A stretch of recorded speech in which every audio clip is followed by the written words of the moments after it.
Jail থেকে ছাড়া পেয়ে মায়ের পায়ে হাত দিয়ে সালাম করলেন প্রিন্স মামুন। দেখুন সেই অনুভূতির পুরো ভিডিওটা। এরপরে মামুন কি বলল সেটা নিজে মুখে আপনারা শুনে নিন। আপনারা যেটা দিতে পারবেন, যেটা দিলে ভালো। আর আমি কারো বিপদ করতে আসি নাই, কারো বিপক্ষ করতে আসি নাই। আল্লাহ তাআলা হচ্ছে যে উত্তম পরিকল্পনাকারী, ওনার বিচারে তো আমার কোনো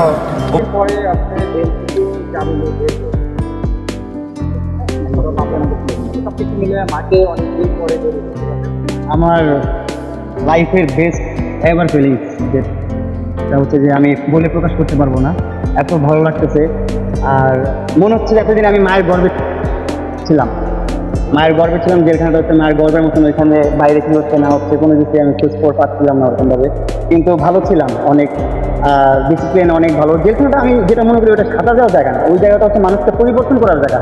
ওই জায়গাটা এত সুন্দর ডিসিপ্লিনভাবে চলাফেরা, এত সুন্দর জায়গা, একদম লাইক অনেক আমাদের বাংলাদেশ ইউনিভার্সিটি আছে না, বড় বড় ইউনিভার্সিটি, ঢাকা ইউনিভার্সিটি বলতে পারেন, আপনার ইউনিভার্সিটি আরো বড় বড় ইউনিভার্সিটি আছে, যেসব ইউনিভার্সিটির স্টুডেন্টরা ব্যাচেলর থাকে, ওই প্যাটার্নে থাকাটা, ওই প্যাটার্নে চলাফেরা, ওই প্যাটার্নে সব কিছু একটা রুলস অ্যান্ড রেগুলেশনের উপর দিয়ে চলে।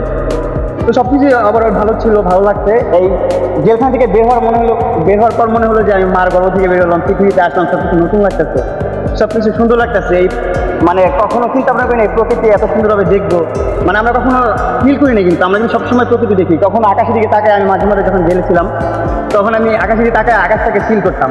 এরকম ফিল কিন্তু আমি বাইরে থাকা অবস্থা কখনো করি নাই। যখন আমি অভাবটা বুঝছি তখনই আমি ফিল করছি। যাই হোক, আল্লাহ উত্তম পরিকল্পনাকারী, এটা আমি বিশ্বাস করি। উনি যা পরিকল্পনা করে রাখছে আমার জন্য সেটাই হবে আমার কপালে, আমি কাউকে দোষ দিব না।